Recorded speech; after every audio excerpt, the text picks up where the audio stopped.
नमस्कार दोस्तों, मैं डॉक्टर पीयूष रंजन हूँ। मैं सर गंगाराम हॉस्पिटल नई दिल्ली में गैस्ट्रोएंटरोलॉजिस्ट हूँ।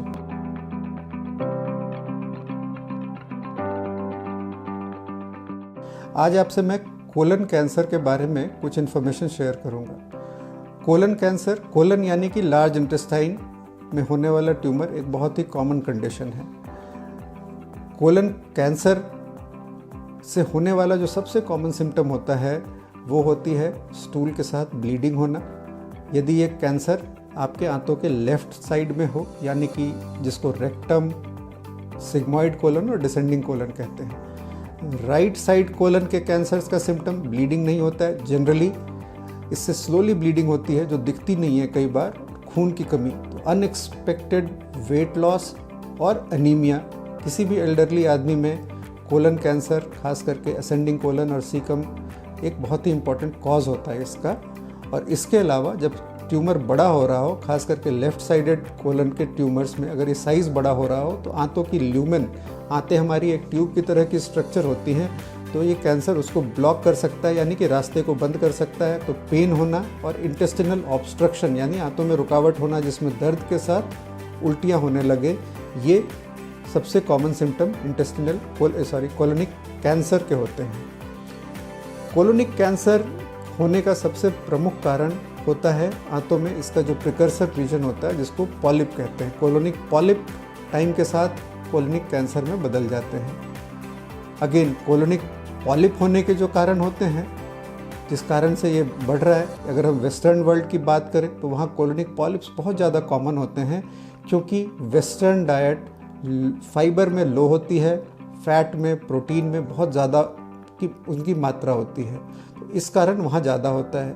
इंडिया में ये इंसिडेंस कम होता है क्योंकि हमारी खाने की जो तरीका है, चाल चलन है, थोड़ा अलग है। हम फाइबर ज़्यादा कंज्यूम करते हैं, मीट, फैट ये कम कंज्यूम करते हैं। लेकिन जैसे जैसे हमारा ये डाइटरी पैटर्न बदल रहा है, हमारे देश में भी कोलन कैंसर काफ़ी ज़्यादा बढ़ रहा है। टाइम से इसका पता चलना, यानी कि अगर हम पॉलिप के स्टेज में इसको डिटेक्ट करें तो पॉलिप को रिमूव करके बिना किसी ऑपरेशन के द्वारा एंडोस्कोपी के जरिए ही, कोलोनोस्कोपी के जरिए, पॉलिपेक्टमी एक सिंपल प्रोसीजर है जिससे उसको रिमूव किया जा सकता है और कोलन कैंसर को प्रिवेंट किया जा सकता है आगे होने से। वेस्टर्न वर्ल्ड में अगर हम देखें तो 50 साल की ऊपर से उम्र पे मैंडेटरी कोलोनोस्कोपी एक होती है। 50 साल की अगर आपकी उम्र हो गई तो आप अपनी एक कोलोनोस्कोपी कराएं। अगर उसमें कोई भी ऐसा पॉलिप है तो ये आगे के लिए कोलोनिक कैंसर को आप इससे बच सकते हैं। हमारे देश में ऐसा कोई रिकमेंडेशन नहीं है किसी साइंटिफिक बॉडी का, क्योंकि हमें पता नहीं कि हमारे देश में कितना कॉमन है ये पॉलिप, पर इसमें कोई नुकसान नहीं है अगर कोई करवाना चाहे।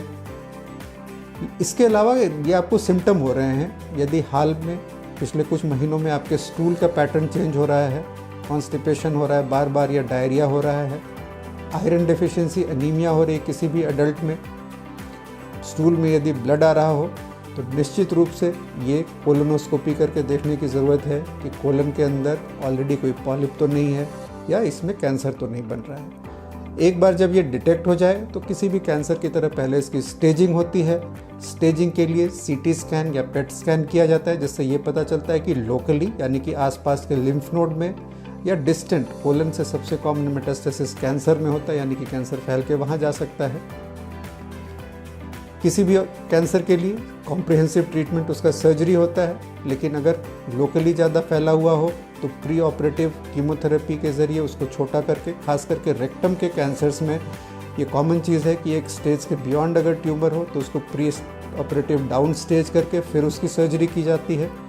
कई बार 2 स्टेजेस में इसकी सर्जरी होती है, जिसमें कोलोस्टमी, कुछ दिनों के लिए आंतों का रास्ता बाहर होना, और कीमोथेरेपी कई बार जब आपकी ऑपरेशन हो जाए और उसकी स्टेजिंग में अगर लिम्फ नोड में या इंटेस्टाइन में ज़्यादा डेप्थ है ट्यूमर के इन्वेजन की, तो ऑपरेशन के बाद भी इसमें कीमोथेरेपी की ज़रूरत होती है।